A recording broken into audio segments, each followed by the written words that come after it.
اور ذوالحجہ کا مہینہ شروع ہونے والا ہے۔ ذوالحجہ کے مہینے کی فضیلت اور اس کے اندر کیا کیا کام کرنا مسنون ہے، اس کے حوالے سے انشاءاللہ آج معروضات آپ کے سامنے رکھوں گا۔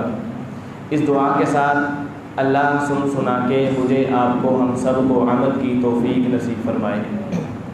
محترم سامعین و سامعات، ذوالحجہ کا مہینہ بڑی زیادہ فضیلت کا، اہمیت کا حامل ہے۔ یہ حرمت والے مہینے میں سے ایک مہینہ بھی ہے۔ اسی طریقے سے اللہ تعالیٰ نے قرآن مجید کے اندر ان ایام کی، جو ذوالحجہ کے ایام ہیں، ان کی قسم کھائی ہے۔ سورۃ الفجر کے اندر اللہ تعالیٰ فرماتے ہیں والفجر ولیال عشر والشفع والوتر، مجھ اللہ کو قسم ہے فجر کی نماز کی، مجھ اللہ کو قسم ہے 10 راتوں کی۔ مفسرین لکھتے ہیں، خصوصاً صحابہ میں سے عبداللہ بن عباس رضی اللہ تعالیٰ عنہ، ولیال عشر، جن 10 راتوں کی اللہ تعالیٰ نے سورۃ الفجر میں قسم کھائی ہے، ان 10 راتوں سے مراد ذوالحجہ کی 10 راتیں ہیں، ذوالحجہ کی پہلی 10 راتیں۔ تو اس سے پتہ چلتا ہے کہ ذوالحجہ کتنی زیادہ فضیلت ہے، اس کی کتنی زیادہ اہمیت ہے۔ اللہ تعالیٰ قسم کھا رہے ہیں۔ محسرین کا یہ منضبط قاعدہ ہے کہ جب اللہ تعالیٰ کسی چیز کے ساتھ لفظ قسم استعمال کرتے ہیں، وہ قسمیاں لے کے آتے ہیں، جب بھی اللہ تعالیٰ کسی چیز کے ساتھ قسم کھاتے ہیں تو اس کی اہمیت اور زیادہ بڑھ جاتی ہے، اس کی فضیلت اور زیادہ بڑھ جاتی ہے۔ اسی طریقے سے رسول اللہ صلی اللہ علیہ وآلہ وسلم کا فرمان بھی ہے۔ اللہ کے حبیب صلی اللہ علیہ وآلہ وسلم نے فرمایا مَا الْعَمَلُ فِي أَيَّامِ الْعَشْرِ أَفْضَلَ مِنَ الْعَمَلِ فِي هَذِهِ، ذوالحجہ کے پہلے 10 دنوں کے اندر کیا گیا عمل بہت زیادہ افضل ہے باقی دنوں سے۔ عام دنوں کے اندر کوئی عمل کیا جائے، کوئی نیکی کی جائے، اور ذوالحجہ کے پہلے 10 دنوں میں جو نیکی کی جائے اس کا مقابلہ ہے ہی نہیں۔ ذوالحجہ کے پہلے 10 دنوں میں دیا گیا صدقہ سال کے تمام دنوں سے دیے گئے صدقے سے افضل ہے۔ ذوالحجہ کے پہلے 10 دنوں میں پڑھی گئی نماز سال کے باقی دنوں کے اندر پڑھی گئی نماز سے افضل ہے۔ رسول اللہ صلی اللہ علیہ وسلم کا فرمان ہے کہ ذوالحجہ کے پہلے 10 دنوں میں جو عمل کیے جاتے ہیں، بندہ نیک عمل کرتا ہے، وہ دیگر ایام سے کئی گنا افضل ہے۔ تو اس سے بھی ذوالحجہ کے پہلے 10 دنوں کی فضیلت والی ہوتی ہے۔ تو رسول اللہ صلی اللہ علیہ وسلم نے جب یہ فرمایا کہ ذوالحجہ کے ایام پہلے 10 دنوں کی عبادت سب سے افضل ہے، سب سے زیادہ اہمیت اور فضیلت کی حامل ہے، تو صحابہ کرام رضوان اللہ اجمعین نے پوچھا اے اللہ کے رسول صلی اللہ علیہ وآلہ وسلم ولولا الجہاد، جہاد بھی یہ ذوالحجہ کے اندر کی گئی عبادت یہ جہاد سے بھی زیادہ افضل ہے؟ رسول اللہ صلی اللہ علیہ وسلم نے فرمایا نعم، ہاں یہ جہاد سے بھی زیادہ افضل ہے۔ پھر صحابہ نے پوچھا ولولا الجہاد، جہاد سے بھی زیادہ افضل ہے؟ پھر اللہ کے حبیب صلی اللہ علیہ وسلم نے فرمایا ہاں جہاد سے بھی زیادہ افضل ہے۔ پھر صحابہ نے پوچھا تو تیسری مرتبہ رسول اللہ صلی اللہ علیہ وسلم نے فرمایا ہاں ایک شکل ہے کہ مجاہد عام دنوں کے اندر جہاد کرنے کے لیے جائے، اپنی جان بھی لٹا آئے، اپنا مال بھی لٹا آئے، سب کچھ اللہ تعالیٰ کی راہ کے اندر قربان کر آئے، وہ بندہ ذوالحجہ کے اندر کیے کرنے والے اعمال سے افضل ہو جاتا ہے۔ اس کے علاوہ اور کوئی بھی بندہ ہے جو صرف جہاد کر کے آتا ہے، غازی بن کے آتا ہے، وہ بندہ ذوالحجہ کے اندر عمل کرنے والے بندے سے کم تر ہے۔ تو اس سے کتنی زیادہ فضیلت سامنے آتی ہے ذوالحجہ کے پہلے 10 دنوں میں کام کرنے کی، محنت کرنے کی، اللہ تعالیٰ کی عبادت کرنے کی۔ اس کی وجہ کیا ہے؟ حافظ ابن حجر رحمہ اللہ فتح الباری کے اندر نقل کرتے ہیں ذوالحجہ کے ابتدائی ایام کی فضیلت اس لیے سب سے زیادہ ہے کیونکہ اس کے اندر ساری نیکیاں جمع ہو جاتی ہیں، جبکہ دوسرے ایام میں ساری نیکیاں جمع نہیں ہوتی۔ مثلا نماز ہے، نماز ہم پڑھتے ہیں، روزہ ہے، وہ بھی رسول اللہ صلی اللہ علیہ وسلم کا مسنون عمل ہے کہ آپ ذوالحجہ کے ایام کے اندر روزے رکھا کرتے تھے۔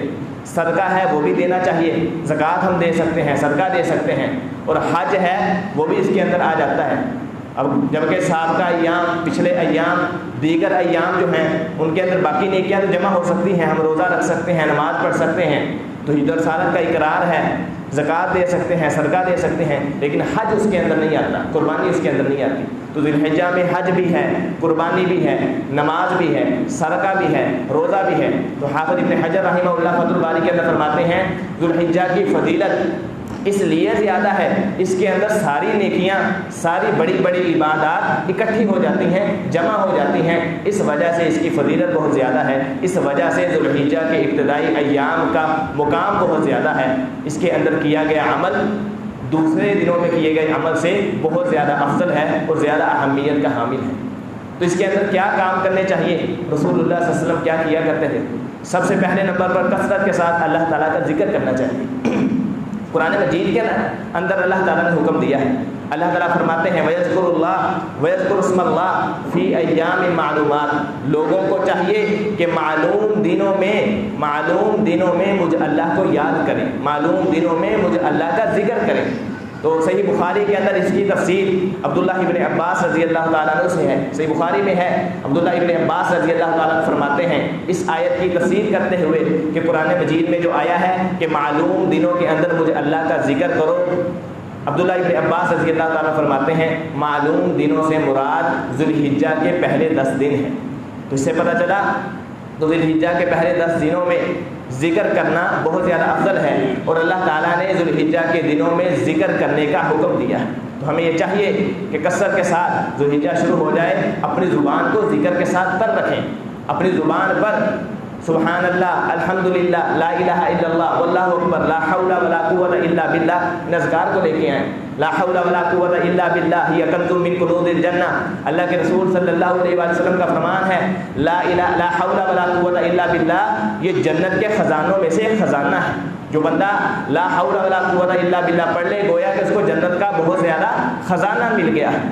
لا الہ الا اللہ افضل الذکر لا الہ الا اللہ، اللہ کے رسول صلی اللہ علیہ وسلم کا فرمان ہے سب سے افضل ذکر لا الہ الا اللہ ہے۔ اس بات کی گواہی دینا ہے کہ اللہ کے علاوہ کوئی معبود نہیں۔ تو ذو الحجہ کا مہینہ شروع ہونے والا ہے، ابتدائی 10 ایام کے اندر ہمیں کثرت کے ساتھ ذکر کرنا چاہیے، کیونکہ قرآن مجید کے اندر اللہ تعالیٰ نے ذو الحجہ کے پہلے 10 دنوں میں کثرت کے ساتھ ذکر کرنے کا، سبحان اللہ پڑھنے کا، الحمدللہ کو زبان پر لانے کا، لا الہ الا اللہ واللہ اکبر ان الفاظ کہنے کا اللہ تعالیٰ نے حکم دیا ہے۔ اسی طریقے سے دوسرا عمل جو ذو الحجہ کے ایام میں کرنا چاہیے وہ روزے رکھنا ہے۔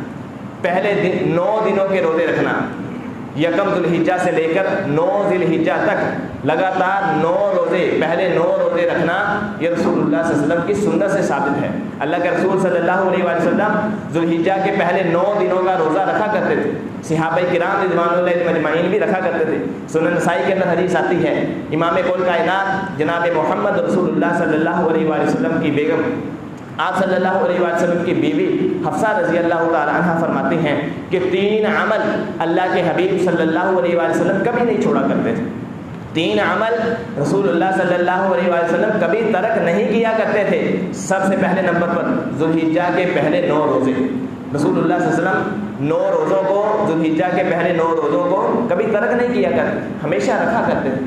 دوسرا عمل جو رسول اللہ صلی اللہ علیہ وسلم کبھی بھی نہیں چھوڑا کرتے تھے، صیام ایام من کل شہر، ہر مہینے کے 3 روزے جس کو ایام بیج کہا جاتا ہے، رسول اللہ صلی اللہ علیہ وسلم ہر مہینے کے ایام بیج کے 3 روزے ہیں ان کو کبھی بھی چھوڑا نہیں کرتے تھے۔ یہ نبی صلی اللہ علیہ وسلم کی اہلیہ، آپ کی بیوی آپ کی شہادت دے رہی ہے کہ نبی صلی اللہ علیہ وسلم ذو الحجہ کے 9 روزے کبھی نہیں چھوڑا کرتے تھے۔ اسی طریقے سے ایام بیج کے 3 روزے کبھی نہیں چھوڑا کرتے تھے۔ ایام بیج کے 3 روزے کون سے ہوتے ہیں؟ ہر مہینے کی چاند کی 13، 14، 15 تاریخ، ہر مہینے کی چاند کی 13، 14، 15 یہ ایام بیج ہیں۔ اللہ کے رسول صلی اللہ علیہ وسلم ایام بیج کے 3 روزے کبھی نہیں ترک کیا کرتے تھے، سیدہ حفصہ رضی اللہ تعالیٰ عنہ فرماتی ہیں۔ تیسرا عمل جو اللہ کے حبیب صلی اللہ علیہ وسلم ہمیشہ کیا کرتے تھے، کبھی ترک نہ کیا کرتے تھے، وَرَكَعَتَيْنِ قَبْلَ الْغَدَاةِ، صبح کی نماز سے پہلے 2 رکعات سنتیں پڑھنا۔ تو یہ بھی فرمایا سیدہ حفصہ رضی اللہ تعالیٰ عنہ کہ اللہ کے رسول صلی اللہ علیہ وسلم جو 3 اعمال کبھی ترک نہیں کرتے تھے، کبھی چھوڑا نہیں کرتے تھے، ان میں سے ایک عمل یہ بھی ہے کہ فجر سے پہلے 2 رکعات پڑھنا۔ رسول اللہ صلی اللہ علیہ وسلم کبھی بھی نہیں چھوڑتے تھے۔ آپ سفر کے اندر ہوتے، جتنا مزید تھکے ہوئے ہوتے، فجر سے پہلے 2 رکعات سنتیں ضرور ادا کیا کرتے تھے۔ جنگ کے میدان میں ہے، جہاد کے میدان میں ہے، کفار ہے، یلغار ہے، ہر وقت دشمن کا خوف ہے، پھر بھی رسول اللہ صلی اللہ علیہ وسلم فجر کی نماز سے پہلے 2 رکعات نوافل ہیں، 2 رکعات جو سنت ہے اس کو کبھی ترک نہیں کیا کرتے تھے۔ نبی صلی اللہ علیہ وآلہ وسلم کی حدیث بھی ہے، رکعتان قبل الفجر خیر من الدنیا وما فیہا، فجر سے پہلے 2 رکعتیں پڑھنا دنیا اور دنیا میں جو چیز ہے، جو جتنی بھی چیزیں ہیں، ان سب سے بہتر ہے۔ ایک بندے کے پاس ساری دنیا کی ملکیت آ جائے اور ایک بندہ فجر سے پہلے 2 رکعات پڑھ لے، 2 رکعات پڑھنے والا ساری دنیا کے مالک سے بہتر ہے۔ یہ رسول اللہ صلی اللہ علیہ وسلم کا فرمان۔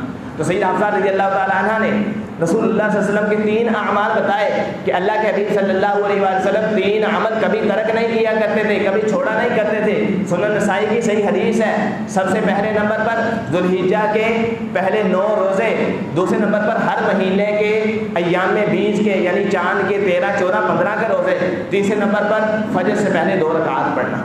تو اس سے کیا ثابت ہوا کہ ذوالحجہ کے پہلے 9 روزے رکھنا یہ مسنون ہے۔ اللہ کے رسول صلی اللہ علیہ وآلہ وسلم ذوالحجہ کے پہلے 9 دنوں کے روزہ رکھا کرتے تھے، صحابہ کرام رضوان اللہ مجمعین بھی رکھا کرتے تھے۔ اسی طریقے سے یہ سنت موقدہ ہے، مسنون عمل ہے، ہم سب کو کوشش کرنی چاہیے کہ ہم پہلے 9 دنوں کے لگاتار روزے رکھیں۔ اگر کوئی نہیں رکھ سکتا تو کم از کم وہ 9 ذی الحجہ کا روزہ ضرور رکھے۔ 9 ذی الحجہ یوم عرفہ کا روزہ یہ ضرور رکھنا چاہیے۔ صحیح مسلم کے اندر حدیث ہے، رسول اللہ صلی اللہ علیہ وسلم کا عمل ہے، ابو داؤد کے اندر بھی ہے، صحابی فرماتے ہیں کان یصوم 9 ذی الحجہ، اللہ کے رسول صلی اللہ علیہ وآلہ وسلم سال کے ہر ذی الحجہ میں 9 ذی الحجہ کا روزہ رکھا کرتے تھے۔ رسول اللہ صلی اللہ علیہ وسلم نے کبھی بھی 9 ذی الحجہ کا روزہ ترک نہیں کیا، الا یہ کہ جب آپ نے حج کیا تھا، کیونکہ حاجی 9 ذی الحجہ کا روزہ نہیں رکھے گا۔ جس نے حج کرنا ہے اس کے لیے رخصت ہے، وہ 9 ذی الحجہ کا روزہ نہیں رکھے گا۔ اسی طریقے سے سنن ترمذی کے اندر ایک حدیث بھی ہے، ابو نجیب تابعی ہیں، وہ عبداللہ بن عمر رضی اللہ تعالیٰ عنہ کے پاس آئے اور آ کر پوچھنے لگے کہ جس شخص نے حج کرنا ہے وہ عرفہ کے دن کا روزہ رکھ سکتا ہے، 9 ذی الحجہ کا روزہ رکھ سکتا ہے؟ تو عبداللہ بن عمر رضی اللہ تعالیٰ عنہ کیا فرمایا تھا، حججت مع النبی صلی اللہ علیہ وآلہ وسلم فلم یصمہ، میں عبداللہ بن عمر نے اللہ کے حبیب صلی اللہ علیہ وآلہ وسلم کے ساتھ حج کیا تھا، آپ نے 9 ذی الحجہ کا روزہ نہیں رکھا۔ پھر کہا کہ میں نے اپنے ابا جان، اپنے باپ عمر بن خطاب رضی اللہ تعالیٰ عنہ کے ساتھ حج کیا، انہوں نے بھی 9 ذی الحجہ کا روزہ نہیں رکھا۔ میں نے عثمان رضی اللہ تعالیٰ عنہ کے ساتھ حج کیا، انہوں نے بھی 9 ذی الحجہ کا روزہ نہیں رکھا۔ حاجی کے لیے رخصت ہے، جس نے حج کرنا ہے وہ 9 ذی الحجہ کا روزہ نہیں رکھے گا۔ باقی ہم ہیں جنہوں نے حج نہیں کرنا، ان کے لیے افضل ہے 9 ذی الحجہ کا روزہ رکھے، اس سے 2 سال کے گناہ معاف ہو جاتے ہیں۔ جو شخص یوم عرفہ کا 9 ذی الحجہ کا روزہ رکھتا ہے، کونین کے تاجدار محمد رسول اللہ صلی اللہ علیہ وآلہ وسلم کا فرمان ہے، اس کے 2 سال کے گناہ، ایک گزشتہ سال جو گزر چکا ہے اور ایک آنے والا سال جو آنا ہے، آئندہ سال، 2 سال کے گناہ، گزشتہ سال اور آئندہ سال، 2 سال کے گناہ اس بندے کے اللہ تعالیٰ معاف کر دیتے ہیں۔ صحیح مسلم کے اندر حدیث ہے، اللہ کے رسول صلی اللہ علیہ وآلہ وسلم فرماتے ہیں صیام یوم عرفہ احتسب علی اللہ ان یکفر السنۃ التي قبلہ والسنۃ التي بعدہ۔ صحیح مسلم میں حدیث ہے، اللہ کے حبیب صلی اللہ علیہ وآلہ وسلم فرماتے ہیں جو شخص 9 یوم عرفہ کا روزہ رکھتا ہے، یعنی 9 ذی الحجہ کا روزہ رکھتا ہے، مجھ محمد رسول اللہ صلی اللہ علیہ وآلہ وسلم کو یقین ہے کہ اللہ تعالیٰ اس بندے کے 2 سال کے گناہ معاف کر دیں گے۔ ایک وہ سال ہے جو گزر چکا ہے، ایک وہ سال ہے جو آنے والا ہے۔ تو اس لیے جو 9 دنوں کے لگاتار روزے نہ رکھے تو کم از کم اسے یہ ضرور چاہیے کہ وہ 9 ذی الحجہ کا روزہ ضرور رکھے۔ 9 ذی الحجہ یوم عرفہ کا روزہ رکھنے سے 2 سال کے گناہ بندے کے معاف ہو جاتے ہیں۔ تو یہ رکھنا کس اعتبار سے ہے؟ بعض لوگ سعودیہ کے اعتبار سے، کیونکہ سعودیہ اکثر ایک دن پہلے چلا جاتا ہے تو اسی حساب سے رکھتے ہیں، لیکن نہیں، رسول اللہ صلی اللہ علیہ وسلم کا فرمان ہے تم نے جو بھی معاملات کرنے ہیں اپنے چاند کے حساب سے کرو۔ ہم رمضان کا روزہ رکھتے ہیں اپنے چاند کے حساب سے رکھتے ہیں، عید کرتے ہیں اپنے چاند کے حساب سے کرتے ہیں۔ اسی طرح جس شخص نے 9 ذی الحجہ کا روزہ رکھنا ہے، یوم عرفہ کا رکھنا ہے اور رکھنا چاہیے، تو وہ ہم اپنے حساب سے جو پاکستانی کیلنڈر کے اعتبار سے ہوگا، پاکستانی چاند کے حساب سے ہم 9 ذی الحجہ کا روزہ رکھیں گے، سعودیہ کے ساتھ نہیں رکھیں گے۔ تو اسی طریقے سے یہ ذوالحجہ کے مسنون اعمال میں سے ایک سنت والا عمل، رسول اللہ صلی اللہ علیہ وسلم کا کیا ہوا مسنون عمل، آپ کا ترغیب دیا ہوا مسنون عمل، وہ روزے بھی ہیں۔ پہلے کوشش یہ کرنی ہے کہ ہم لگاتار ذوالحجہ کے 9 روزے رکھیں۔ اگر کوئی یہ 9 روزے نہیں رکھ سکتا، اسے چاہیے کہ کم از کم یوم عرفہ کا 9 ذی الحجہ کا روزہ ضرور رکھے۔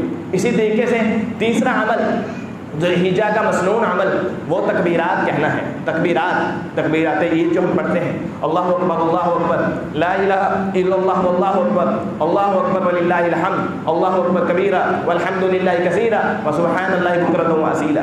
رسول اللہ صلی اللہ علیہ وآلہ وسلم جب ذوالحجہ کا چاند نظر آ جاتا تو امام کل کائنات جناب محمد رسول اللہ صلی اللہ علیہ وسلم تکبیرات شروع کر دیا کرتے تھے، اور ایام تشریق تک یعنی 13 ذوالحجہ کی مغرب تک رسول اللہ صلی اللہ علیہ وسلم تکبیرات کہا کرتے تھے. یکم ذوالحجہ سے لے کر 13 ذوالحجہ تک 13 دن تکبیرات کہنا، اللہ اکبر لا الہ الا اللہ واللہ اکبر، اللہ اکبر وللہ الحمد، یہ تکبیرات کہنا یہ مسنون عمل ہے، رسول اللہ صلی اللہ علیہ وآلہ وسلم کی سنت ہے.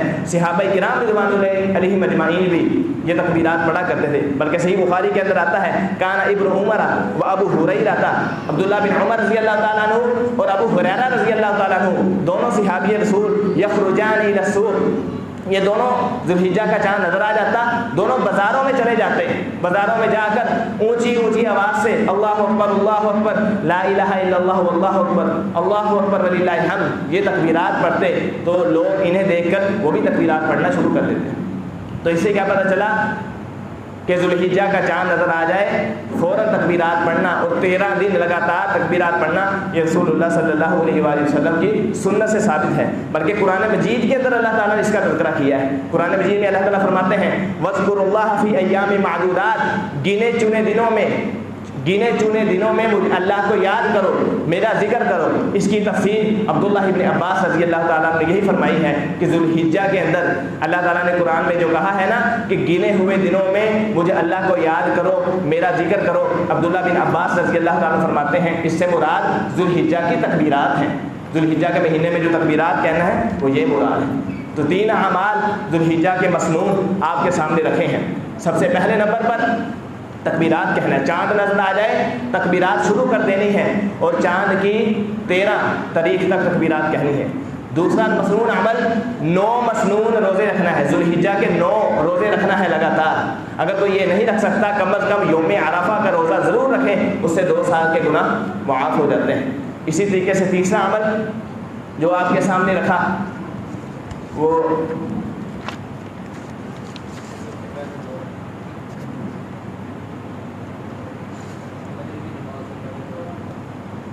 کثرت کے ساتھ ذکر کرنا ہے. 3 اس کا بھی قرآن مجید کے اندر اللہ تعالیٰ نے حکم دیا ہے. ذوالحجہ کے 3 مسنون اعمال. سب سے پہلا عمل کثرت کے ساتھ اللہ تعالیٰ کا ذکر کرنا، اذکار کرنا.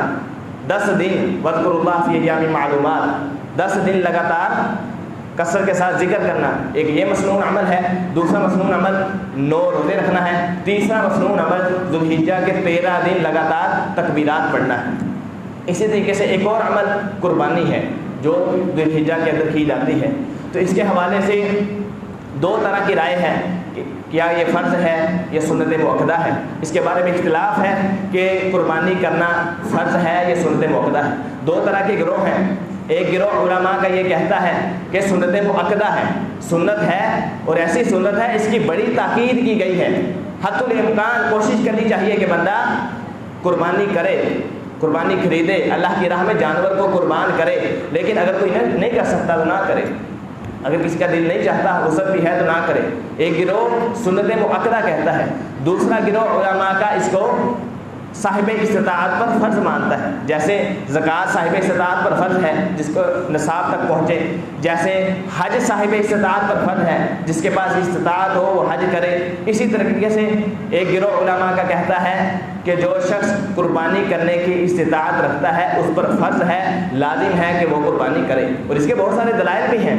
قرآن مجید کے اندر اللہ تعالیٰ نے حکم دیا ہے فَصَلِّ لِرَبِّكَ وَانْحَرْ، اے نبی صلی اللہ علیہ وآلہ وسلم مجھ اللہ کے لیے آپ نماز پڑھیں اور مجھ اللہ کے لیے آپ قربانی کریں. تو اللہ تعالیٰ نے قرآن مجید کی اس آیت کے اندر نماز پڑھنے کا بھی حکم دیا ہے اور قربانی کرنے کا بھی حکم دیا ہے. تو جو حکم ہوتا ہے وہ فرض کے حکم میں ہوتا ہے. اسی طریقے سے اللہ کے حبیب صلی اللہ علیہ وآلہ وسلم کا فرمان بھی ہے. رسول اللہ صلی اللہ علیہ وسلم کے زمانے کے اندر صحیح بخاری مسلم دونوں کے اندر حدیث موجود ہے. نبی صلی اللہ علیہ وآلہ وسلم کے زمانے کے اندر صحابہ کرام نے قربانی کی بعض صحابہ نے سمجھا کہ بس 10 ذوالحجہ آ جائے تو قربانی کر دینی ہے، چاہے صبح صبح کر لے۔ بعض صحابہ نے نماز عید سے پہلے قربانی کر لی، تو اللہ کے رسول صلی اللہ علیہ وسلم نے فرمایا کہ ان کی کوئی قربانی نہیں ہے جنہوں نے عید کی نماز سے پہلے قربانی کر لی ہے، انہیں چاہیے کہ یہ دوبارہ قربانی کریں۔ تو وہاں بھی امر کا سیغہ ہے، آپ نے حکم دیا ہے جاؤ جا کے دوبارہ قربانی کرو، تمہاری کوئی قربانی نہیں ہوئی۔ تو اس سے بھی علماء نکالتے ہیں قربانی کرنا فرض ہے، جس پر استطاعت ہے، جو صاحب استطاعت ہے اس پر قربانی کرنا فرض ہے۔ اور اس سے یہ بھی مسئلہ ثابت ہوتا ہے کہ قربانی نماز عید کے بعد ہوگی، عید کی نماز سے پہلے جو قربانی ہوگی وہ رسول اللہ صلی اللہ علیہ وسلم کا فرمان ہے، وہ قربانی نہیں ہے۔ تو نماز عید کے بعد ہم قربانی کریں گے۔ اسی طریقے سے ابن ماجہ کے اندر بھی حدیث ہے، اللہ کے رسول صلی اللہ علیہ وسلم کا فرمان ہے، من کان لہ ساعۃ فلم یضحی فلا یقربن مصلانا، جس شخص کے بعد وسعت ہو، جس شخص کے بعد طاقت ہو کہ وہ قربانی کرے اور پھر بھی قربانی نہ کرے، وہ ہماری عیدگاہ میں قریب نہ آئے، ہمارے پاس ہماری عیدگاہ میں نہ آئے، آ کے ہمارے ساتھ نماز نہ پڑھے، جس کے پاس وسعت ہے پھر بھی قربانی نہیں کرتا۔ تو اس حدیث سے بھی ثابت ہوتا ہے اللہ کے رسول صلی اللہ علیہ وسلم ناراض ہوئے ہیں اور سختی کے ساتھ فرمایا ہے، جس کے پاس وسعت ہے، استطاعت ہے اور پھر بھی قربانی نہیں کرتا، وہ ہماری عیدگاہ میں نہ آئے، ہمارے ساتھ آ کے نماز نہ پڑھے۔ تو اس سے بھی علماء نکالتے ہیں قربانی کرنا فرض ہے، جس پر استطاعت ہو، جو صاحب استطاعت ہو، مکمل اخراجات کا، مثلا کسائی ہے اس کے اخراجات ہیں، اس کو جو پیسے دینے ہیں وہ بھی ہے، اس کے اندر قربانی کے سارے معاملات، جو مکمل استطاعت رکھتا ہے قربانی کرنے کی، تو علماء کا ایک گروہ کہتا ہے کہ اس کے لیے قربانی کرنا فرض ہے۔ اور قربانی کے اندر بہت ساری حکمتیں ہیں، جو شخص قربانی کرتا ہے، قربانی توحید کا درس دیتی ہے۔ قرآن مجید کے اندر اللہ تعالیٰ نے فرمایا ان صلاتی و نسکی و محیای و مماتی للہ رب العالمین، قربانی کس کے لیے کرنی ہے؟ اللہ تعالیٰ کے لیے کرنی ہے۔ جو شخص یہ قربانی توحید کا درس دیتی ہے، جیسے نماز پڑھتے ہیں ہم اللہ کے لیے پڑھتے ہیں، رکوع کرتے ہیں اللہ کے آگے کرتے ہیں، سجدہ کرتے ہیں اللہ کے آگے کرتے ہیں، اسی طرح قربانی بھی ایک اللہ کے آگے ہوگی، اس کے علاوہ کسی اور کے آگے نہیں ہوگی۔ کسی درگاہ پہ جا کے، کسی قبر پہ جا کے، کسی مزار پہ جا کے جو شخص قربانی کرتا ہے وہ شرک کرتا ہے۔ رسول اللہ صلی اللہ علیہ وسلم کا فرمان ہے من ذبح لغیر اللہ فقد اشرک، جس نے اللہ کے در کو چھوڑ کر کسی اور در پہ جا کر غیر اللہ کے آستانے پہ ذبح کیا، اس نے شرک کیا۔ تو قربانی توحید کا درجہ دیتی ہے، قربانی ایک اللہ کے لیے ہونی چاہیے۔ اسی طریقے سے قربانی اخلاص کا درجہ دیتی ہے، قربانی وہی قبول ہے جس کے اندر اخلاص ہوگا، قربانی وہی قبول ہے جس کے اندر للہیت ہوگی۔ قرآن میں اللہ تعالیٰ نے فرمایا اے نبی کہہ دیجئے میری نماز، میری قربانی ایک اللہ کے لیے، تو قربانی خالصتاً اللہ کی رضا کے لیے کرنی چاہیے، کسی کو دکھانے کے لیے نہیں، کسی کو سنانے کے لیے نہیں۔ اسی طریقے سے قربانی کی ایک حکمت یہ بھی ہے، ایک فائدہ یہ بھی ہے کہ قربانی کے لیے ضروری ہے بندہ متقی ہو، تقوی والا ہو۔ قربانی تقوی کا درجہ دیتی ہے۔ قرآن مجید میں ہی اللہ تعالیٰ فرماتے ہیں لن ینال اللہ لحومها ولا دماؤها ولکن ینالہ التقوی منکم، تم قربانی کرتے ہو، مجھے اللہ تک نہ گوشت پہنچتا ہے، مجھے اللہ تک نہ خون پہنچتا ہے، میں تمہارا ڈر دیکھتا ہوں، میں تمہارا تقوی دیکھتا ہوں، مجھے تک تقوی پہنچتا ہے۔ تو اس سے پتہ چلا قربانی تقوی کا درجہ دیتی ہے۔ اسی طریقے سے قربانی قرب الہی کا ذریعہ ہے، اللہ کے وہ شخص قریب ہو جاتا ہے۔ قربانی کا مطلب ہی یہ ہے اللہ کے قریب ہونا، ایسا عمل جو اللہ کے قریب کرتے ہیں۔ قربان کا قرب یقرب کا معنی یہ ہوتا ہے قریب ہونا، نزدیک ہونا۔ تو جو شخص اللہ کی راہ میں جانور کو قربان کرتا ہے، قربانی کرتا ہے، وہ اللہ کے قریب ہو جاتا ہے، اللہ تعالیٰ کے نزدیک ہو جاتا ہے۔ اسی طریقے سے قربانی سنت ابراہیمی ہے، ابراہیم علیہ السلام کی ایک عظیم سنت ہے۔ اللہ تعالیٰ نے حکم دیا تھا کہ اپنے بیٹے اسماعیل کو ذبح کرو، ذبح کرنے لگے، اللہ تعالیٰ نے ان کی جگہ میلہ دیا، اس میلے کو ابراہیم علیہ السلام نے ذبح کر دیا۔ تو اللہ تعالیٰ کو یہ ادا، یہ طریقہ اتنا پسند آیا، رہتی دنیا تک کے لیے اس کو دین بنا دیا ہے، شریعت بنا دیا ہے کہ قربانی کرنی ہے۔ تو قربانی سنت ابراہیمی ہے۔ اسی طریقے سے قربانی رسول اللہ صلی اللہ علیہ وسلم کی بھی سنت ہے۔ نبی صلی اللہ علیہ وسلم نے کتنی قربانی کی؟ صحیح مسلم کے اندر حدیث ہے ایک عید میں آپ نے اکیلے نے ایک گائے کی ہے، ایک حدیث کے اندر آتا ہے آپ نے کئی اونٹ ذبح کیے ہیں، ایک حدیث کے اندر آتا ہے آپ نے 2 میڑے ذبح کیے ہیں۔ تو رسول اللہ صلی اللہ علیہ وسلم بھی قربانی کیا کرتے تھے۔ اگر ہم قربانی کریں تو یہ رسول اللہ صلی اللہ علیہ وسلم کی سنت کے ساتھ بھی پیار ہے، آپ کی سنت پر بھی عمل ہے۔ اور اللہ کے حبیب صلی اللہ علیہ وسلم کا کیا فرمان ہے من احب سنتی فقد احبنی ومن احبنی کان معی فی الجنہ، جو شخص میری کسی ایک سنت کے ساتھ محبت کرتا ہے وہ گویا کہ مجھے محمد رسول اللہ صلی اللہ علیہ وسلم کے ساتھ محبت کرتا ہے، جس کی محبت مجھے محمد رسول اللہ صلی اللہ علیہ وسلم کے ساتھ ہوگی وہ جنت کے اندر بھی مجھ محمد رسول اللہ صلی اللہ علیہ وسلم کے ساتھ ہوگا۔ تو قربانی یہ بھی درجہ دیتی ہے کہ یہ سنت محمد صلی اللہ علیہ وسلم، قربانی کرنا رسول اللہ صلی اللہ علیہ وسلم کی سنت ہے، اور جو شخص قربانی کرتا ہے وہ اللہ کے حبیب صلی اللہ علیہ وسلم کی سنت کو زندہ کرتا ہے۔ اسی طریقے سے قربانی یہ بھی درجہ دیتی ہے کہ اپنے نفس پر بندہ چھری چلائے۔ جیسے بندہ جانور کے گلے پر چھری چلاتا ہے، ایسے بندہ اپنے دل کے خواہشات پر چھری چلائے۔ ایسی خواہش، ایسے نفس کے اندر ابھرنے والی بات جو اللہ کی نافرمانی کا ذریعہ بنتی ہے، قرآن حدیث کے مخالف ہے۔ ہر بندے کو چاہیے، جیسے قربانی یہ درد دیتی ہے، جیسے بندہ جانور کے گلے پر چھری چلاتا ہے، ایسے اپنی نفسانی خواہشات پر بھی چھری چلائے، جو ذہن میں وسوسہ آئے اس پر بھی چھری چلائے۔ اسی طریقے سے قربانی خدمت خلق کا جذبہ پیدا کرتی ہے، غریبوں کے ساتھ ہمدردی کرنے کا درس دیتی ہے۔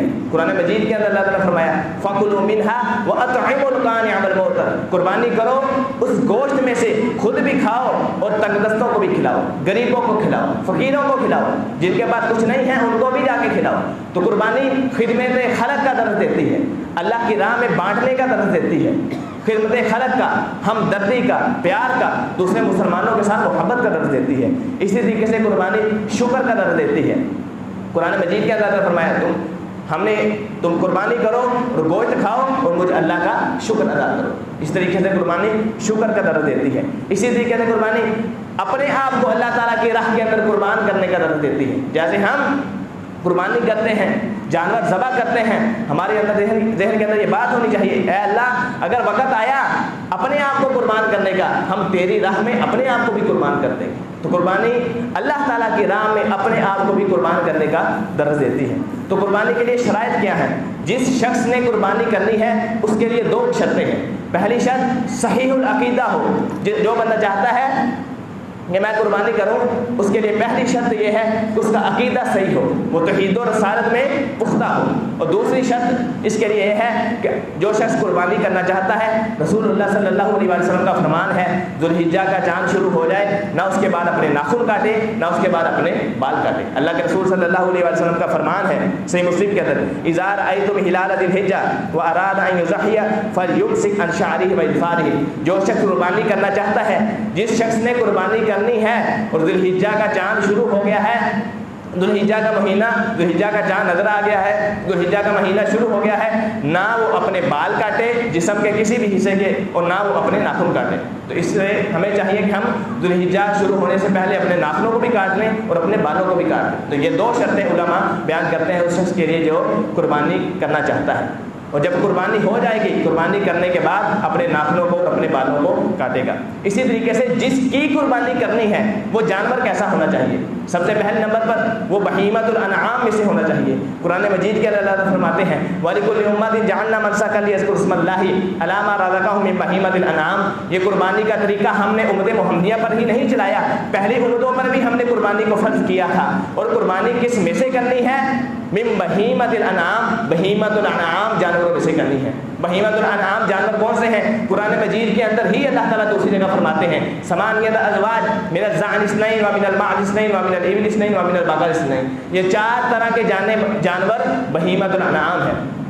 بیڑ، بیڑنی، بکرا، بکری، گائے، گائیں، اور اسی طرح سے اونٹ اور اونٹنی۔ یہ 4 طرح کے، یہ 4 جوڑے، اونٹ کا جوڑا، گائے کا جوڑا، اسی طریقے سے بیڑ کا جوڑا، اسی طریقے سے بکری کا جوڑا، بکرے کا جوڑا۔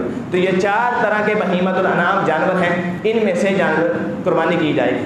اس کے اندر ایک اختلافی مسئلہ بھی ہے، کیا بھینس کی قربانی ہو سکتی ہے یا نہیں ہو سکتی؟ تو سب سے پہلے اس چیز کو سمجھنا چاہیے، قرآن مجید کے اندر اللہ تعالیٰ نے 4 طرح کے جنسوں کا حکم دیا ہے، تو اس کے اندر جو بھی آ جائے گا ہم اس کی قربانی کر سکتے ہیں۔ جن جانوروں پر ابل کا لفظ بولا جائے گا، ابل اونٹ کو کہتے ہیں، جن جانوروں پر بھی ابل کا لفظ بولا جائے گا تو ہم اس کی قربانی کر سکتے ہیں۔ آج اس وقت اونٹ کی 7 قسمیں ہیں، پوری دنیا میں 7 طرح کے اونٹ ہیں، 7 طرح کے۔ تو رسول اللہ صلی اللہ علیہ وسلم کے زمانے میں سارے تو نہیں تھے، لیکن سب کو ابل کہتے ہیں، سارے ابل کے تحت آ رہے ہیں، ہم سب کی قربانی کر سکتے ہیں۔ اسی طریقے سے بکر آج 2 طرح کی پائی جاتی ہے، بلکہ کئی نسلیں ہیں اس کی بھی۔ تو گائے بھی بکر کے اندر شامل ہے اور بھینس بھی بکر کے اندر شامل ہے، اس سے ثابت ہوا ہم بھینس کی قربانی بھی کر سکتے ہیں۔ یہ لغت کا مسئلہ ہے، ہم اہل لغت کو دیکھیں گے، اہل لغت اس کے بارے کیا کہتے ہیں۔ آپ اہل لغت بڑی بڑی لغوی کتابیں اٹھائیں، عربی کی المنجد اٹھا لیں، القاموس الجدید اٹھا لیں، القاموس الوحید اٹھا لیں، ان سب کتابوں کے اندر لکھا ہے بکر کا لفظ بھینس پر بھی بولا جاتا ہے، یعنی گائے اور بھینس دونوں ایک ہی جنس کے ہیں، دونوں کی قربانی ہو سکتی ہے۔ اسی طریقے سے اہل لغت آپ دیکھ لیں، ابو منصور ازہری، ابن سیدہ، ابن المنظور رحمہم اللہ، یہ سارے بڑے بڑے لغوی ہیں، لغت کے سب امام ہیں، انہوں نے بڑی بڑی عربی ڈکشنری کی، عربی لغت کی کتابیں لکھی ہیں، ان تمام نے یہ لکھا ہے الجاموس نوع من البقر، یہ جو بھینس ہے یہ گائے کی قسم ہے۔ بھینس اور گائے دونوں ایک چیز ہے، گائے اور بھینس دونوں ایک چیز ہے۔ جیسے گائے کی قربانی ہو سکتی ہے، بالاتفاق بھینس کی بھی قربانی کرنا جائز ہے۔ دوسرے طریقے سے آپ علماء کی رائے دیکھ لیں، یہ اختلاف پہلے نہیں تھا، سابقہ علماء میں نہیں تھا، عرب ممالک کے اندر اب بھی نہیں ہے، یہ صرف بر صغیر کے اندر، ہندوستان، پاکستان، بنگلہ دیش کے اندر صرف اختلاف ہے، علماء کے درمیان پھیلا ہوا ہے، اور اس کو ہوا دینے والے سب سے زیادہ خطیب لوگ ہیں کہ بھینس کی قربانی کرنا جائز نہیں ہے، بھینس کی قربانی کرنا غلط ہے۔ حالانکہ جو شیوخ الحدیث ہیں، پڑھے لکھے علماء ہیں، وہ بھینس کی قربانی کو ہمیشہ جائز قرار دیتے ہیں، حرام قرار نہیں دیتے، کیونکہ یہ مسئلہ ہی نہیں تھا، پہلے اختلاف ہے ہی نہیں بلکہ اجماع تھا۔ امام ابن تیمیہ رحمہ اللہ مجموع الفتاوی کے اندر لکھتے ہیں بھینس کی قربانی پر تمام علماء کا اجماع رہا ہے۔ اجماع اسے کہتے ہیں کسی ایک دینی مسئلے پر تمام علماء اکٹھے ہو جائیں، اس کو اجماع کہتے ہیں۔ تو سب کا اجماع تھا، سارے علماء یہ کہتے ہیں کہ بھینس کی قربانی کرنے میں کوئی حرج نہیں ہے، بالکل اسی طریقے سے جائز ہے جیسے گائے کی قربانی کرنا ہے۔ اسی طریقے سے ایک اور محدث ہے ابن المنذر رحمہ اللہ، انہوں نے بھی الاجماع کتاب لکھی، اس کے اندر لکھا ہے کہ بھینس کی قربانی کرنا بالکل جائز ہے، اس پر علماء کا اجماع ہے۔ امام احمد بن حنبل رحمہ اللہ سے پوچھا گیا کہ بھینس کے اندر کتنے حصے ڈالے جائیں گے، تو انہوں نے کہا اس کے اندر تو کوئی اختلاف ہی نہیں ہے، میرا نہیں خیال اس کے اندر کسی کا اختلاف ہے، 7 حصے تم جا کے ڈالو۔ تو اس سے بھی پتہ چلا تمام سلف علماء، پرانے علماء، ان کا یہ موقف تھا کہ بھینس کی قربانی کے اندر کوئی مسئلہ نہیں ہے۔ عصر حاضر کے بہت بڑے عالمی دین جلال پور پیل وارا کے شیخ الحدیث رفیق عصری رحمہ اللہ، جو حالیہ دنوں کے اندر فوت ہوئے ہیں، ان کا بھی یہ موقف تھا، وہ کہا کرتے تھے بھینس کی قربانی کا مسئلہ لوگوں نے اب چھیڑا ہے، علماء سلف میں، محدثین میں، مفسرین میں کبھی بھی اختلاف نہیں ہوا تھا، وہ بھینس کی قربانی بالکل اسی طریقے سے کیا کرتے تھے جیسے گائے کی قربانی کیا کرتے تھے۔ اسی طریقے سے فقہائے مذاہب دیکھ لیں، چاروں ائمہ، چاروں بڑے امام، امام احمد بن حنبل رحمہ اللہ، امام مالک رحمہ اللہ، امام شافعی رحمہ اللہ، امام احمد بن حنبل رحمہ اللہ، چاروں بڑے امام یہ کہتے ہیں کہ بھینس کی قربانی بالکل اسی طریقے سے جائز ہے جیسے گائے کی قربانی کرنا جائز۔ تابعین میں سے دیکھ لیں، عمر بن عبدالعزیز رحمہ اللہ، حسن بصری رحمہ اللہ، کتنے بڑے محدث ہیں، عمر بن عبدالعزیز رحمہ اللہ کتنے بڑے فقیہ تھے، کتنے بڑے محدث تھے، یہ بھی کہا کرتے تھے کہ بھینس کی قربانی بالکل اسی طریقے سے جائز ہے جیسے گائے کی قربانی کرنا جائز ہے۔ تو اس سے ثابت ہوتا ہے کہ بھینس کی قربانی کا جو اختلاف ہے پہلے نہیں تھا، اب علماء کے درمیان شروع ہوا ہے، اب بھی عربی مبارک کے اندر اب بھی اختلاف نہیں ہے۔ اسی طریقے سے بریلوی عوام کے اندر، دیوبندی عوام کے اندر، ان کے علماء میں بالکل بھی اختلاف نہیں ہے، صرف اہل حدیث علماء میں یہ اختلاف ہے، اور جبکہ ہونا نہیں چاہیے۔ تھوڑا سا پڑھیں، کتابوں کو ہنگالا جائے، اہل لغت کی کتابوں کو دیکھا جائے، آسانی کے ساتھ یہ مسئلہ ہو جاتا ہے کہ ایسے تو ہم جو اب بکرے کرتے ہیں، اس قسم کے بکرے تو رسول اللہ صلی اللہ علیہ وسلم کے زمانے میں نہیں تھے، کہا جاتا ہے کہ اللہ کے نبی کے زمانے میں نہیں تھا، اس لیے کیا ہے یہ بھینس کی قربانی ہم نہیں کر سکتے، یہ ٹیڈی بکرا، دوگلا بکرا، دیسی بکرا، یہ رسول اللہ صلی اللہ علیہ وسلم کے زمانے میں اس طرح کے بکرے نہیں تھے۔ ایسے ہی ہم جو ہمارے ہاں جو گائے ہیں، ساہیوال نسل کی گائے، یہ رسول اللہ صلی اللہ علیہ وسلم کے زمانے میں تو نہیں تھی۔ اونٹ کی اتنی زیادہ قسمیں ہیں، یہ سارے تو نہیں تھے، باقی سب کر لیتے ہیں۔ اونٹ کی 6 قسمیں ہیں، ساری کی ساری قربان کی جاتی ہیں۔ بکرے کی جتنی قسمیں ہیں کسی میں اختلاف نہیں ہے، ساری کرتے ہیں، لیکن بھینس کی باری آتی ہے تو اس کو کہہ دیتے ہیں کہ یہ نہیں کرنی چاہیے، اس سے بچنا چاہیے۔ تو بھینس کی قربانی کرنا بالکل اسی طریقے سے جائز ہے جیسے بکرے کی ساری قسمیں ہم کرتے ہیں۔ بھینس کی قربانی کرنا بالکل اسی طریقے سے جائز ہے جیسے اونٹ کی ساری قسموں کی قربانی کی جاتی ہے۔ آپ اونٹ کی قسمیں دیکھ لیں، بہت زیادہ فرق ہے، لگتا نہیں ہے یہ اونٹ ہے یہ اونٹ نہیں، اتنا زیادہ دونوں قسموں میں فرق ہے۔ کسی کو کوہان ہے، کسی کے کوہان نہیں ہے، اتنا زیادہ فرق ہے، دونوں کا ملاپ نہیں ہوتا، ایک دوسرے سے جفتی نہیں کرتے، لیکن پھر بھی کیوں ابن ہے۔ تو ہم یہ دیکھیں گے قرآن مجید میں اللہ تعالیٰ نے فرمایا ہے البقر، البقر کے تحت جو بھی آئے گا ہم اس کی قربانی کریں گے۔ تو البقر کے تحت بھینس بھی آتی ہے، البقر کے تحت گائے بھی آتی ہے۔ قرآن میں اللہ نے ماعز کہا ہے، ماعز کے تحت جو بھی بکرا آئے گا ہم اس بکرے کی قربانی کریں گے۔ قرآن مجید میں اللہ تعالیٰ نے ابل کہا ہے، ابل کے تحت جو بھی اونٹ کی قسم آئے گی ہم وہ سارے قربانی کر سکتے ہیں۔ قرآن مجید میں اللہ تعالیٰ نے زان کہا ہے، زان کے تشریح کے اندر جتنی بھی بیڑے آئیں گے، جتنے بھی مینڈے آئیں گے ہم سب کی قربانی کر سکتے ہیں۔ تو اس سے یہ ثابت ہوتا ہے واللہ اعلم کہ بھینس کی قربانی کرنا بالکل اسی طریقے سے جائز ہے جیسے گائے کی قربانی کرنا جائز ہے۔ اس سے علماء سلف کے اندر کوئی اختلاف نہیں تھا، جو بھی اختلاف ہے یہ آج ہو رہا ہے۔ اسی طریقے سے جانور کی عمر کتنی ہونی چاہیے، جس جانور کو ہم نے ذبح کرنا ہے اس کی عمر کتنی ہونی چاہیے، تو رسول اللہ صلی اللہ علیہ وسلم کی حدیث کے مطابق وہ 2 دانتہ ہونا چاہیے، جس کو ہم دوندا پنجابی میں کہتے ہیں۔ تو جانور کو ذبح کرنے کے لیے ضروری ہے اس کا دوندا ہونا، یہ ضروری ہے۔ اگر دوندا نہیں ہے تو ہم اس کی قربانی نہیں کر سکتے۔ کم از کم دوندا ہونا ضروری ہے، اوپر جتنی بھی عمر ہو جائے کم از کم دوندا ہونا ضروری ہے۔ اس طریقے سے جانور عیب سے پاک ہونا چاہیے۔ اللہ عظیم ذات ہے، سب سے بڑی ذات ہے، اس کے لیے قربانی کرنی ہے، عیب سے پاک جانور کو قربان کرنا ہے۔ نبی صلی اللہ علیہ وسلم کی ایک حدیث کے مطابق اللہ کے رسول صلی اللہ علیہ وسلم نے 5 عیوب گنائے ہیں کہ جانور جس کو ذبح کرنا ہے اس میں 5 طرح کے عیب نہیں ہونے چاہیے۔ اللہ کے حبیب صلی اللہ علیہ وسلم نے فرمایا وہ کان کٹا نہ ہو، کان میں خرابی نہ ہو، کان کٹا نہ ہو، کان میں سوراخ نہ ہو، کان چیرا نہ ہو، یہ کان کی خرابی ہے، کان کی خرابی سے پاک ہونا چاہیے۔ اس طریقے سے آپ نے فرمایا وہ کانا نہیں ہونا چاہیے، آنکھیں دونوں صحیح ہونی چاہیے۔ اس طریقے نے فرمایا نبی صلی اللہ علیہ وسلم نے فرمایا جانور لنگڑا نہیں ہونا چاہیے۔ اس طریقے سے فرمایا بیمار نہیں ہونا چاہیے۔ اسی طریقے سے فرمایا اتنا لاغر اور کمزور نہیں ہونا چاہیے کہ اس کی ہڈیوں میں گدا نہ ہو، اس کے جسم پر گوشت ہی نہ ہو۔ تو یہ 5 رسول اللہ صلی اللہ علیہ وسلم نے ایک حدیث کے اندر بتائے۔ محسن فرماتے ہیں کہ کسی بھی طرح کا جانور کے اندر عیب نہیں ہونا چاہیے، ہر طرح کے عیب سے صحیح اور سالم جانور کو ذبح کرنا چاہیے، کیونکہ ہم نے اللہ تعالیٰ کی راہ میں کرنا ہے۔ اللہ تعالیٰ خود بھی عیب سے پاک ہے اور عیب سے پاک چیز کو پسند کرتا ہے۔ اسی طریقے سے ایک اور قربانی کی شرط ہے، قربانی میں کتنے شرکا ہو سکتے ہیں، قربانی میں ہم حصے کتنے ڈال سکتے ہیں۔ یہ جو 2 قسمیں ہیں مینڈے والی اور بکرے والی، ان میں ایک حصہ ڈالا جائے گا، یعنی یہ نہیں کہ 2 گھر مل کے ایک کریں۔ ہاں ایک گھر میں جتنے بھی افراد رہتے ہیں سب نے ایک ہی قربانی کرتی ہیں، وہ سارے بکرا کر سکتے ہیں۔ یعنی بکرے میں اور بھیڑ، ماعز میں اور زان میں، بھیڑ والی ساری میں، بھیڑ مینڈوں میں اور بکروں میں ایک حصہ ڈالا جائے گا۔ اور گائے کے اندر رسول اللہ صلی اللہ علیہ وسلم کی حدیث ہے صحیح مسلم کے اندر 7 حصے ڈالے جا سکتے ہیں، زیادہ سے زیادہ ایک گائے میں اور ایک بھینس میں 7 حصے ڈالے جا سکتے ہیں، یہ زیادہ سے زیادہ ہے۔ کوئی شخص اکیلا کرنا چاہے تو کر سکتا ہے۔ صحیح مسلم کی حدیث ہے رسول اللہ صلی اللہ علیہ وسلم نے اپنی ساری ازواج کی طرف سے، اپنی ساری بیویوں کی طرف سے ایک گائے ذبح کی۔ تو کوئی شخص چاہے اکیلا کر سکتا ہے، 2 مل کر گائے کرنا چاہے کر سکتے ہیں، 3 مل کر گائے کرنا چاہے کر سکتے ہیں، حد اس کی 7 ہے۔ اسی طریقے سے اونٹ، اس کی حد 10 ہے۔ سنن ترمذی کے اندر 1501 نمبر حدیث ہے، اللہ کے رسول صلی اللہ علیہ وسلم نے فرمایا اونٹ کے جو حصے ڈالنے ہیں اس کی حد 10 ہے۔ اگر کوئی اکیلا کرنا چاہے تو کر سکتا ہے، نبی صلی اللہ علیہ وسلم نے اکیلے نے بھی اونٹ کیا ہے، لیکن اس کی حد کتنی ہے؟ 10۔ زیادہ سے زیادہ اونٹ کے اندر شریک جو لوگ ہو سکتے ہیں وہ 10 ہیں، کم جتنے مرضی چاہیں آپ 5 کر لیں، 7 کر لیں، 2 کر لیں، 3 کر لیں، اس کے لیے کوئی ممانعت نہیں ہے۔ اسی طریقے سے آخری چیز قربانی کا وقت کیا ہے۔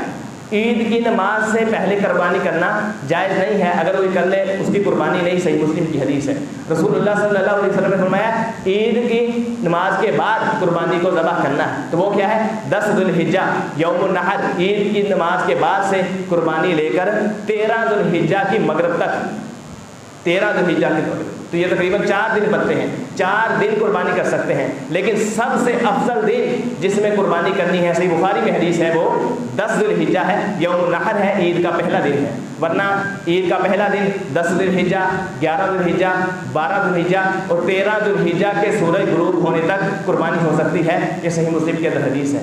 اللہ تعالیٰ سے دعا ہے جو بھی مسائل ٹوٹے پھوٹے انداز میں آپ کے سامنے رکھے، اللہ پہلے مجھے پھر آپ کو، ہم سب کو سمجھنے کی اور اس کے مطابق عمل کرنے کی توفیق عطا فرمائے۔ وآخر دعوانا الحمد للہ رب العالمین۔